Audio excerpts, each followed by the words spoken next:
Welcome back. నేడు AP సచివాలయంలో revenue శాఖపై CM Chandrababu సమీక్ష నిర్వహించనున్నారు. సచివాలయంలో P4 అంశాలపై సమీక్ష జరగనుంది. ఫీ హోల్డ్ భూములపై చర్చించనున్నారు. రైతులకు కొత్త పాస్ పుస్తకాలు, రెవెన్యూ శాఖలోని సమస్యలు, భూ సంస్కరణల గురించి అధికారులను అడిగి తెలుసుకోనున్నారు సీఎం చంద్రబాబు. ఇదే అంశానికి సంబంధించి మా ప్రతినిధి హరికిషన్ మరింత సమాచారం అందిస్తారు. హరికిషన్. Thank you Swapnika. ముఖ్యంగా 3 రోజుల జిల్లాల పర్యటన అనంతరము ముఖ్యమంత్రి చంద్రబాబు నాయుడు గత రాత్రి ఉండవల్లి నివాసానికి చేరుకోవడం జరిగింది. ఈరోజు ఉదయం ఆయన 11:30కు సచివాలయానికి చేరుకుంటారు.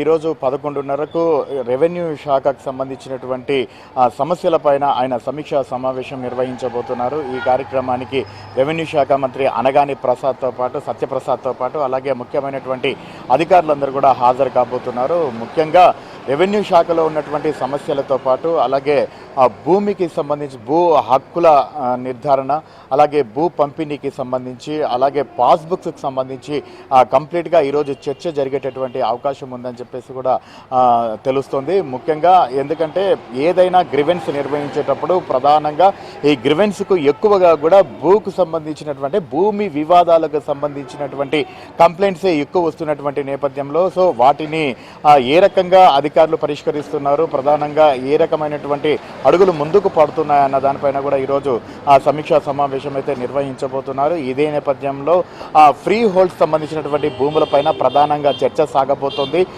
ముఖ్యమంత్రి అధ్యక్షతన అంటే చంద్రబాబు అధ్యక్షతన గతంలో కూడా సమావేశం అయినప్పుడు రెవెన్యూ శాఖకు సంబంధించి ఫ్రీ హోల్డ్ భూములకు సంబంధించి కంప్లీట్గా చర్చ అయితే సాగింది. ఎందుకంటే ప్రస్తుతం అమరావతి ప్రాంతంలో ఉన్నటువంటి రైతులందరూ కూడా ఏదైతే భూమికి సంబంధించినటువంటి అభివృద్ధి సంస్థల ద్వారా భూములు తీసుకున్నారో సో వారికి ఫ్రీ హోల్డ్ చేయడం వల్ల భవిష్యత్తులో వాటిని అమ్ముకునేందుకు అలాగే సో ఏదైనా కూడా వారి సొంత నిర్ణయాలు తీసుకొని చేసుకునేందుకు అన్ని హక్కులు కలిగి ఉంటాయి. సో ఈ నేపథ్యంలోనే కంప్లీట్గా ఫ్రీ హోల్డ్ భూములకు సంబంధించి చర్చ జరిగేటటువంటి అవకాశం ఉంది. ముఖ్యంగా అమరావతి ప్రాంత రైతులకు కూడా ల్యాండ్ పూలింగ్ ద్వారా ప్రభుత్వం భూమి తీసుకోవడం జరిగింది. అయితే ఫ్యూచర్లో దానికి సంబంధించి ప్రభుత్వానికి ఎటువంటి సంబంధం లేకుండా అది పూర్తిగా రైతులకు చెందే విధంగా ఆ భూములన్నిటిని కూడా ఫ్రీ హోల్డ్ చేస్తే పూర్తిగా కూడా రైతులకు ఇబ్బందికరంగా లేకుండా ఉంటుందని చెప్పేసి కూడా భావిస్తున్నటువంటి నేపథ్యంలో ఈరోజు ఈ చర్చ అనేది కూడా ప్రాధాన్యత సంతరించుకోయిందని మాత్రం చెప్పుకోక తప్పదు. మరోవైపు ఇటు ఆ న్యాయ సంబంధించినటువంటి పరిష్కారాల కోసం ఇప్పుడు ఏవైతే రాష్ట్ర వ్యాప్తంగా ప్రభుత్వ భూములకు సంబంధించి న్యాయస్థానాలలో కేసులు నడుస్తున్నాయో వాటి తుది నివేదిక తెప్పించుకొని ప్రస్తుతం అవి ఎంతవరకు ఉన్నాయి, అవి సమస్య పరిష్కారాలకు ఏ రకమైనటువంటి నిర్ణయాలు తీసుకుంటున్నారు, ఏ దశలో ఉన్నాయి అన్నటువంటి వివరాలను కూడా పూర్తిగా తెలుసుకోబోతున్నారు. మరోవైపు డిజిటల్కి సంబంధించి అంటే అత్యాధునిక సాంకేతిక పరిజ్ఞానాన్ని ఉపయోగించుకొని పాస్బుక్లు తయారు చేసి అవి రైతులకు ఇవ్వడం జరుగుతుంది. సో దీనికి సంబంధించి ఎన్నికలకు ముందు కూటమి ప్రభుత్వం అంటే గత ప్రభుత్వంలో వైసీపీ అధినేత అలాగే గత ముఖ్యమంత్రి జగన్మోహన్ రెడ్డి ఫోటోస్ పాస్బుక్ పైన ఉన్నాయి. సో తాము అధికారంలోకి వచ్చిన తర్వాత కంప్లీట్గా వాటిని తీసేస్తామని చెప్పేసి కూడా హామీ ఇవ్వడం జరిగింది. దానికి అనుగుణంగానే ఈరోజు నూతన పాస్బుక్లకు సంబంధించి కంప్లీట్గా అత్యాధునిక సాంకేతిక పరిజ్ఞానంతో డిజిటల్ పాస్బుక్లను అందించేందుకు పూర్తిగా ప్రభుత్వం సిద్ధమైనటువంటి నేపథ్యంలో వాటి తీరు ఎంతవరకు వచ్చింది, సో వాటి పంపిణీ ఏ రకంగా సాగుతుంది అన్న దానిపైన కూడా చర్చ జరిగేటటువంటి అవకాశం ఉంది. మరోవైపు ఇటు లీజుకు తీసుకున్నటువంటి భూములు ఏదైతే 99 సంవత్సరాలకు సంబంధించినటువంటి భూములు లీజుకు తీసుకున్నారో సో వాటికి సంబంధించి వాటిని కూడా ఫ్రీ హోల్డ్ చేసేటటువంటి అవకాశాన్ని కూడా పరిశీలిస్తున్నటువంటి పరిస్థితి ఉంది. సో వాటికి సంబంధించి కూడా ఈరోజు చర్చ సాగేటటువంటి అవకాశం ఉంది.